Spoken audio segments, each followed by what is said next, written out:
لاہور میں ایک لڑکی بدنام زمانہ ہے، وہ میں نے ایسے اسے سلام دعا کر کر کر کر ماشاءاللہ 5 وقت نمازی بن گئی۔ تو وہ ایک جگہ شوٹنگ ہو رہی تھی، تو میں نے اسے فون کیا، میں نے کہا میں لاہور میں ہوں، مل سکتی ہو آ کے؟ اس نے کہا میں تو شوٹنگ کر رہی ہوں، 10 بجے فارغ ہوں۔ میں نے کہا اچھا بیٹی، جب فارغ ہو جاؤ نا پھر آ جانا، میں تیرا انتظار کروں، چاہے لیٹ بھی ہو تو آ جانا۔ یہ ہے کوئی 8 بجے کے بعد۔ 9 بجے پوری شوٹنگ ٹیم، باقی اداکار، ڈائریکٹر، کیمرہ مین سارے وہاں پہنچ گئے۔ میں بڑا حیران ہوں، میں نے کہا ہے تم تو کہہ رہی تھی میں 10 بجے فارغ ہو گئی۔ وہ کہنے لگی میں نے اپنے ڈائریکٹر سے کہا کہ مولانا طارق جمیل صاحب نے مجھے فون پہ کہا ہے کہ جب فارغ ہو تو آ کے مجھے مل جانا۔ وہ ڈائریکٹر بھی سامنے ہی بیٹھا تھا، تو یہ کہنے لگے کہ مولانا طارق جمیل صاحب تیرے جیسی لڑکی کو فون کریں گے، یہ کیسے ہے؟ انہوں نے کہا آپ یہ کہتے ہو تو مجھے بیٹی کہتے ہیں۔ تو اس نے کہا شوٹنگ آف کرو، اور پورا سارا شوٹنگ کا جتنا بھی عملہ ہے چلو چل کے مولانا کی ملاقات کرو، میں اس آدمی کو دیکھنا چاہتا ہوں جو ایک طوائف کو بیٹی کہتا ہے۔ وہ سارے مجھے ملنے آ گئے، سارے۔ صرف ممبر پہ بیٹھ کے تقریر کرنے کا تمہیں شوق ہوتا ہے کہ ہم بھی علامہ کہلائیں، ہمارے بھی کوئی جوتے اٹھائے، کوئی بیگ اٹھائے، کوئی آگے چلے، کوئی پیچھے چلے، کوئی چائے پیش کرے، کوئی روٹی پیش کرے۔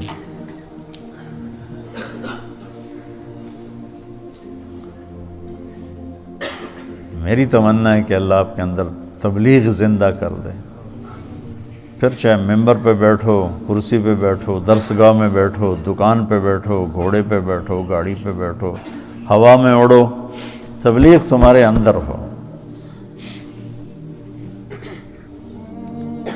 اللہ کا نبی تشریف فرماتے کہ طوائف کا گزر ہوا، یعنی میں پیچھے سے دلیل دے رہا ہوں، تو مدینے وہ کہنے لگے یہ کیسا نبی ہے جو اکیلے ہی روٹی کھاتا ہے، کسی کو بلاتا ہی نہیں؟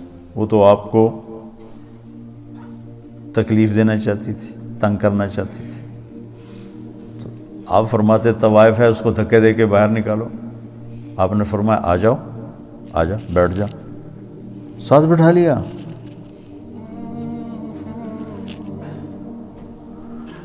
کھاؤ۔ اس کا مقصد کھانا نہیں تھا، اس کا مقصد آپ کو غصہ دلانا تھا، آپ کو تنگ کرنا تھا کہ یہ کچھ کہیں گے پھر میں کہوں گی ویکھ لیا توڑا نبی اے گلاں کردا ہے۔ کہنے لگی یہ نہیں کھاؤں گی، جو تیرے منہ میں لقمہ ہے، چبار ہے، وہ نکال کے مجھے کھلاؤ۔ تو آپ نے منہ سے اس کو اسی وقت نکال لیا۔ ہمارے پنجابی کی مثال ہے، کبا سمجھتے نا، کبڑا، کبے نو کہیں لت ماری وہ سدھا ہو گیا۔ اسے کہ بھائی تیری مہربانی، تو وہ کبے والی لت بن گئی۔ وہ تو آپ کو تنگ کر رہی تھی، اور اسے کیا خبر کہ نبی کے منہ کا لعاب جب اس کے منہ میں جائے گا تو کیا ہوگا۔ آپ نے اپنے ہاتھوں سے نوالا نکال کے اس کے منہ میں ڈالا، ساتھ ہی اس کا سینہ روشن ہو گیا، وہ کلمہ پڑھ گئی، اور مدینے کی شریف ترین خواتین صحابیہ بن گئی۔ تبلیغ کے کام کے اثرات کس طرح معاشرے پر پڑے، یہ آپ یہاں بیٹھ کے نہیں سمجھ سکتے۔ وہ تھوڑا تھوڑا آپ کا مطالعہ ہے، اور شیطان آپ کو صاحب رائے بنا دیتا ہے، اور پھر آپ خود اپنی رائے قائم کرنا شروع کر دیتے ہیں۔ اس سے آپ مار کھا جاتے ہیں اور گھاٹے کے سودے کر بیٹھتے ہیں۔ اللہ نے میری حفاظت فرمائی، میں نے اپنے فیصلے خود کبھی نہیں کیے تھے، حالانکہ جتنا میں پڑھتا تھا نا تم اس کا 100واں بھی نہیں پڑھ سکتے اس وقت کی بات۔ اب تو مجھے مدت ہوئی ہے یار کو مہما کیے ہو۔ ماں ہرچہ خواندائیں فراموش کردائیں، بھول بھلائیاں ہوگی، لیکن میں 1 منٹ میرا خالی نہیں ہوتا تھا۔ کھانا، سونا، نماز، وضو، یہ 3-4 کام ایسے ہیں جس میں اور کوئی کام ہو نہیں سکتا۔ اس کے علاوہ میرا 1 منٹ بھی کتاب سے خالی نہیں ہوتا تھا، 1 منٹ اس طرح پڑھا۔ لیکن تمہاری طرح مجتہد نہیں بنا میں،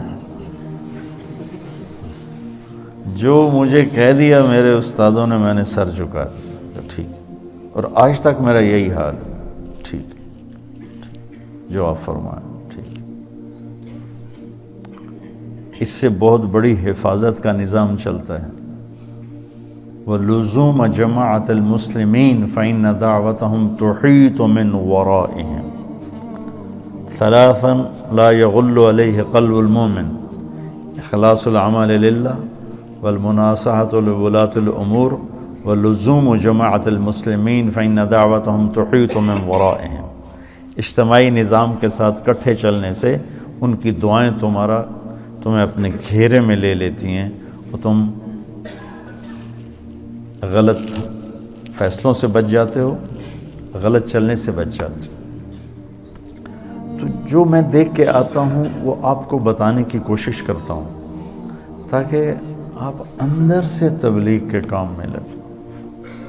تمہاری ترجیحات میں تبلیغ، واللہ واللہ واللہ مدرسوں کی اب ضرورت کوئی نہیں ہے، جتنے ہیں بہت کافی۔ یہ کیوں بنائے ہیں؟ جس رخ سے میں سوچ رہا ہوں اس لحاظ سے اتنا قحط ہے کہ اندھیرا چھایا ہوا ہے، کہ ایسی نسل علماء کی جو ایک ریڑھی والے کے بھی پاؤں پکڑ کے اسے اللہ کی ماننے کے لیے تیار کریں، یہ مجمع کوئی نہیں۔ جنہیں گرے سے گرے پڑے تک کو بھی اللہ کی بات پہنچانے میں آر محسوس نہ ہو، یہ کوئی نہیں۔ میں چاہتا ہوں تم ایسے بن جاؤ، تمہارا فائدہ ہوگا۔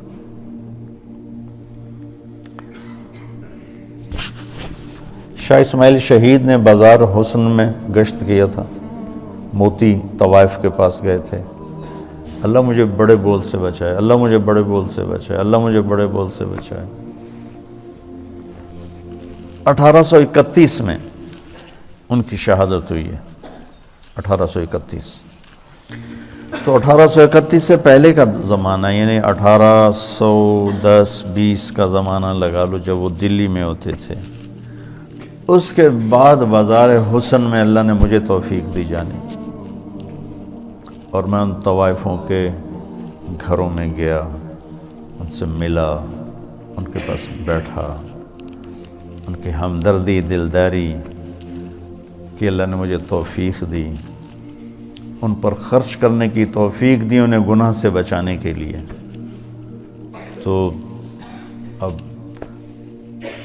8-9 سال ہونے کو ہیں، تو لمبے کے بازار حسن میں ہر ہفتے تعلیم ہوتی ہے، اور اس میں طوائفیں آ کے تعلیم میں بیٹھ، کسی کو کلمہ نہیں آتا تھا، ان کے کلمے یاد کروائے، وضو نہیں پتہ تھا وضو کروائے، نماز کا نہیں پتہ تھا نماز سکھائی، اور کتنی لڑکیوں کی شادیاں ہو گئیں۔ کتنیوں نے کہا ہمارا خرچہ لگا دو تو ہم یہ پیشہ چھوڑ دیں گے، میں نے ان کا خرچہ لگا دیا، وہ گھر بیٹھ کے کھا رہی ہیں اور برائی نہیں کر رہی ہیں۔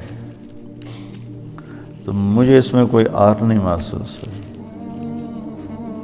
کہ میں اسے بھی اپنی آخرت کا سامان سمجھتا ہوں،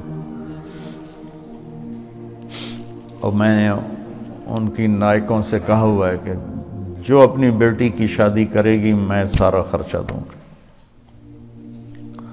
اور جتنا مظلوم یہ طبقہ میں نے جا کے دیکھا ہے،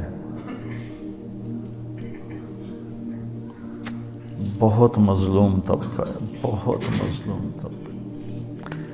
مرد کی ہوس پوری ہوتی ہے اور لڑکی کے ماتھے پہ طوائف کا داغ لگ جاتا، اور وہ اسی طرح سیٹھ صاحب بھی ہوتا ہے، چودھری صاحب بھی ہوتا ہے، میاں صاحب بھی ہوتا ہے، سردار صاحب بھی ہوتا ہے، مہر صاحب بھی ہوتا ہے، وہ اسی طرح ہوتا ہے، اس کا کالر سفید رہتا ہے، لڑکی کے ماتھے پہ طوائف کا داغ لگ جاتا، پھر 7 سمندر کا پانی بھی اسے دھو نہیں سکتا۔